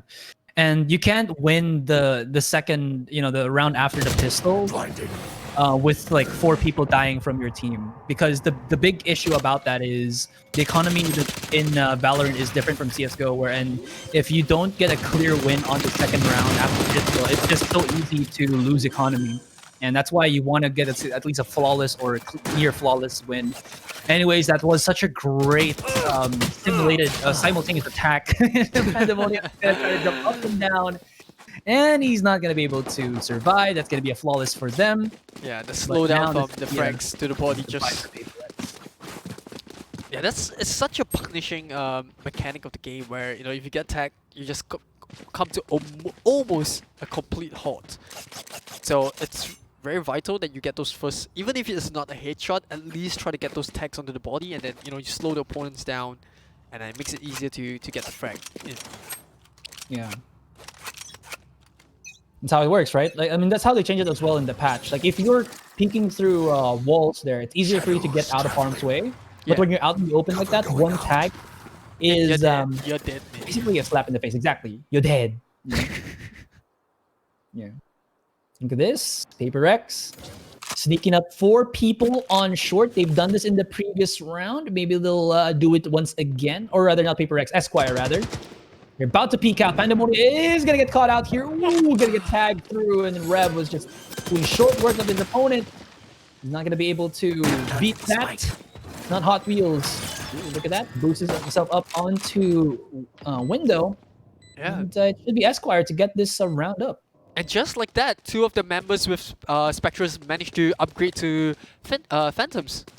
You know, why buy those rifles when you can just pick them up from your opponent's dead bodies? And yeah.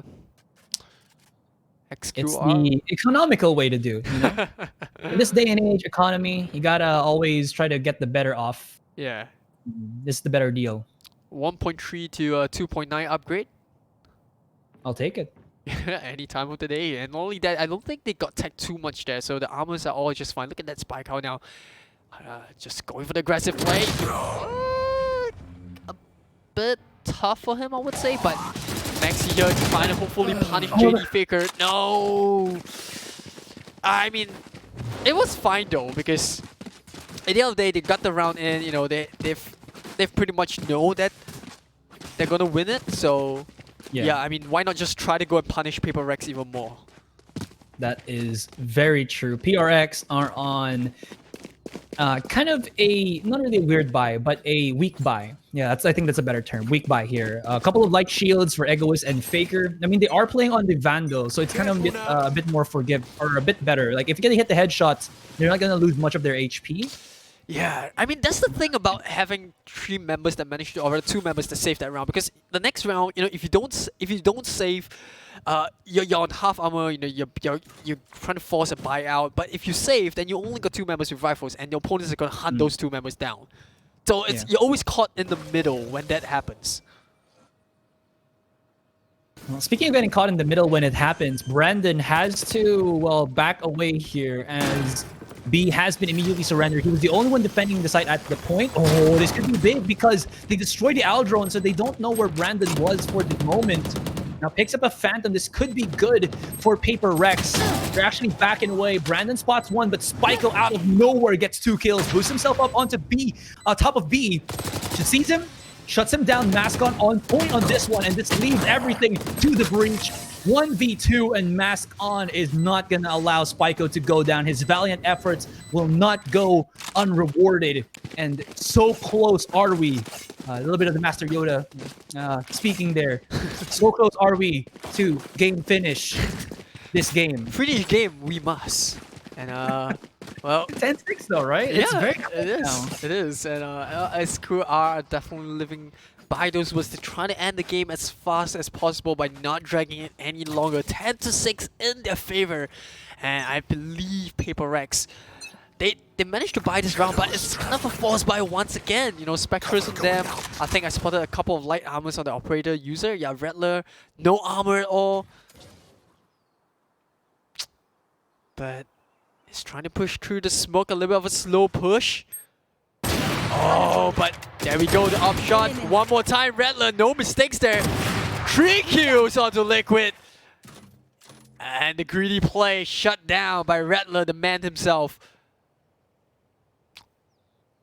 And well, I guess the glass cannon worked out after all. Still at 100 HP, didn't need to use his healet.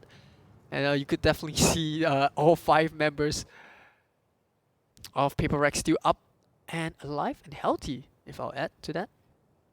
That's true. Well, I was already putting the weight that Esquire XQR are getting much closer to winning this one out, and now they're coming back at you. Spyko still knows that there's somebody on long. It's gonna be almost Retla to win that one out. And Maxi denies him. Doesn't get a second kill though, but that was just a really fast rotate from Hyperx, so they're gonna clean up house and even save the operator to boot. So that's pretty good on their end. Do we have money for XQR? Did they buy up? Yeah, I think they do. They have been winning the past few rounds, so I'm pretty sure they've gotten yeah. So it's gonna be a full buyout for them. There you go. In fact, they still have credit to spare, so even if they lose this one, they can buy up the next round. But you know, I think that would like Maxi could have been really troll right there. Like he could have chosen not to, after he got the Q onto Brandon, he could have just picked up the operator and run away through A long. Careful now. And yeah, that would have been, I wouldn't say devastating, but you know, definitely operator lost to Paper Rex. Ooh, Brandon got a little bit toasty there. Fire and ice combo dropped him down to 60. Also, something is that Oh, Tag 3? XQR has 5 ultimates. Tag 3 indeed with the Hunter's Fury, but does not find anybody. Though this will push the Sage of Paper Rex to work a little bit overtime. A couple of the members of Paper Rex are low in terms of HP, so it would mean that XQR knows that something's up. They got a little bit of the advantage. A couple of smokes will be used already, but for now, it seems like XQR are rearing to go for Joke's over. You're dead. for here in Garage. Here it is, the flash. Flash, no! They can flash. Still, they're okay with it. Big paranoia coming in from the Omen, but still nothing could happen. Spike was actually cleared up back of sight, but now what's gonna happen? They're looking for it. It's not Spiko to give the advantage to XQR. It's gonna be Rev as he takes 2, maybe even 3, leaving it only to the hands of the Cypher, but he's all the way back on A. So maybe just to say it, because this is a 4 versus 1 and don't think he can handle it. He even has an operator to save it for the next round. Yeah, Paper Rex just staring down the dark alley of defeat right now. It's gonna be match point for, not match point, but one step closer to match point for XQR and even championship point, if I may add. And yeah, really, that was a power move coming up from XQR. You know, the flash didn't really work out, but you know, like you said, they're fine with it. They push through the flash. You know, just Phoenix Stings 2020. Just flash yourself. Is he gonna be able to save this? Yeah, he should be though. That's a little bit too far away. Yeah, that's true. Those shots sound so close in our headset. For me, that's it's mine. slightly far. Slightly far from me, at least. Man, this is rearing me to try to get to Diamond 3 and maybe Immortal. Somebody carry me to Immortal. I just want to get the... I feel the pain though, because oh my goodness. Mastery something. It's like what they have in League of Legends, you know, the Mastery badge. Yeah, I get it. The Act rank. Yeah, you were saying about you feel the pain. Yeah, no, don't remind me about it. Get out of my way. Well, Get out of my way. You know, I feel like that's what Jet says when she's like in the Korean market or Korean supermarket, and then she's like getting for the best deals. Get out of my way! She's the best Korean barbecues. You know, and now she's just using it here in Valorant. Well, there is a clip of the Jet player, the voice artist of Jet. Yeah, Shannon. Yeah, and she's kind of said like it's annoying for herself to hear her own voice, because when she's losing and then her voice comes out, it's so tilting. That's true. Enemy down. Oh. Retla. Well, Retla is altering the course of Paper Rex, but missing that second shot was very crucial. Rev! Oh my god! Just went in and goes through every single crowd control, every type of defense that Paper Rex had in store, and he gets the 5K, the Ace Saruni. And one more round, XQR can get that W and finally be crowned the kings here in our tournament. But of course, it's still not yet set in stone. Paper Rex can bring this back, but can we get a quick tab there, Master Observer? Let's see the economy here for Paper Rex, and they're not looking too good on that end. Woohoo! Spectres on 2 members. One of them has to run a classic, although I'm pretty sure he's gonna buy a Spectre and the armor up. Yeah, it's pretty much gonna force that.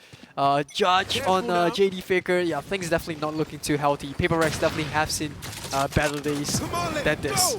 But they can try to force their way through with the run it back. Flash coming in. Trying to cover as much ground as he can while run it back is still active. So they've got the green light to push A long, and that's gonna give XQR some sort of idea as to where Paper Rex might be. Spy Cow loading it up.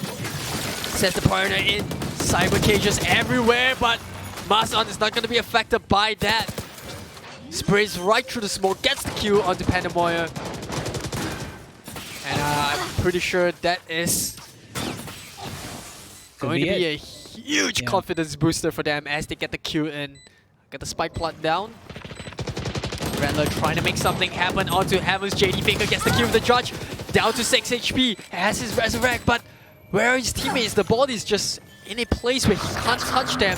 He's gonna jump right through down. 3v2, still very doable by XQR, but they get the tap on it. Omen's gonna get it. The clutch coming in for Rattler, and it's not over just yet. Hold on to your horses, because Paper Rex says we are just not out, not now. Weapon here. If Spyco WoW is the guy to clutch it for XQR, it's Retla that is waking up right now and keeping his teammates afloat. Did you see that third kill flick? Oh my god, that was insane. I even breathed, under my I breathed a little bit, and saying this is over. But then Retla basically did an Evanescence, bring me to life. Yeah, that was just something else. Yeah, but 6 HP though. I was looking at his HP, I was like, oh, he's dead. And he had 6 HP. He was under the effect of the slow op. I don't know how he pulled that off, but he did. And, well, Paper Rex, they buy themselves one more round. And, well, it's definitely going to be keeping XQR on edge. And Askcasters as well. Spyco. Trying to make aggressive push down mid. Stealing sight. He's gonna go rush in on it. They see 2 targets. Rev is looking. He gets 1. Has to trade it up for Brandon, but that is Retla down. So that means no slows, no more walls. I'm gonna be used for the for Paper Rex here. They do at least have 1 ultimate that is on Egoist, but I don't think that's gonna be useful as much. Lots of smokes being used. That's just gonna be a tap on the thing here, but they have to go and dry peek it. 2 for 2 trade. This is looking good, but Spyco pretty on point with his shots, leaving it only to the 1. Oh my god, JD Faker is down to 1 HP to the middle. It's gonna be Maxi. 13-8. We got ourselves our champions. XQR do it, and they win. GGWP. Oh my goodness. XQR, what a team. Just... I mean, living it all the way to the last moment. And you can see the scoreboard here. Rev definitely, pulling up. He definitely pulled his own weight here. 19 frags on the board, nearly hitting the 20 bomb. But nevertheless, you look at the scores, everyone just contributing to the game. Even for JD Faker, despite only getting 8 frags, I think he did quite a decent amount of damage. His average combat score, 1, 2, 3, is definitely does show that he was contributing to team fight. And yeah, just a lot of highlight plays, not only in Haven, but Ascent as well. And like I said, I'm just gonna reiterate, what a game this has been.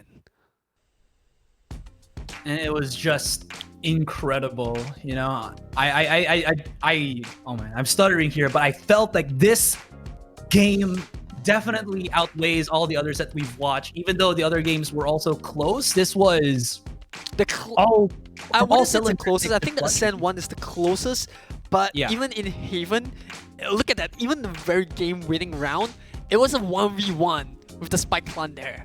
So yeah, definitely gonna be one of those matches where I'm gonna be talking for days. But yeah, I'm definitely gonna go back, watch those highlights and see just how they put that off. But before that, let's take a look at the highlights that we have for you guys in Haven. So it's gonna start off with round number 9. Obviously this is the one where Spyco did manage to get the first blood, immediately jumps right in. The next round he goes into B, and like I said, plenty of highlight plays with Spyco and his individual playstyle. This is where Maxi gets the wallbang, spots out the hand of Pandamoya, nearly pulls off the clutch. This would have been so sweet for him, but misses the shot, and Rattler's able to get that round for Paper Rex. Yeah, is it true that Spyco is 30 years old already? Because I'm seeing here in the chat. I Yeah, mean, 'cause I wouldn't be surprised though, because he definitely does show the maturity and the experience to play around mechanics, and you could see like his in-game knowledge and the call that he makes as a clutch player is something that comes with experience. Yeah, true. I have played with there's like a team in the Philippines. They're called, I think, Wolves Clan, and they have this like entire roster of 30 plus people, ex pros, ex CS pros playing, and they're insane in terms of like game knowledge. And if Spiko's the same, he is just like I'm a fan now. Yeah, imagine having 5 Spikos in your team, like whew, Yeah. 5 clutch players. I don't know. I mean, that's obviously not the best idea in hand, but you know, you never know. And this is just sick coming from Muska. Look at that. He got flashed and he got 2 kills right in the middle. That was just, I think that was just insane coming in. But you know, it is what it is, and congratulations once again to XQR for being our grand champions of the Versus Masters Summer Series Valorant Edition. And I would like to also give a very big shout out to Asura, who has been casting inside the whole day with me. So finally, I mean, as casters, we always say we want to see that third game come in, but I have absolutely no complaints about these 2 games. No complaints at all. High five. Oh yes. Oh, this way. Wait, the other side. All right. All right, we got it.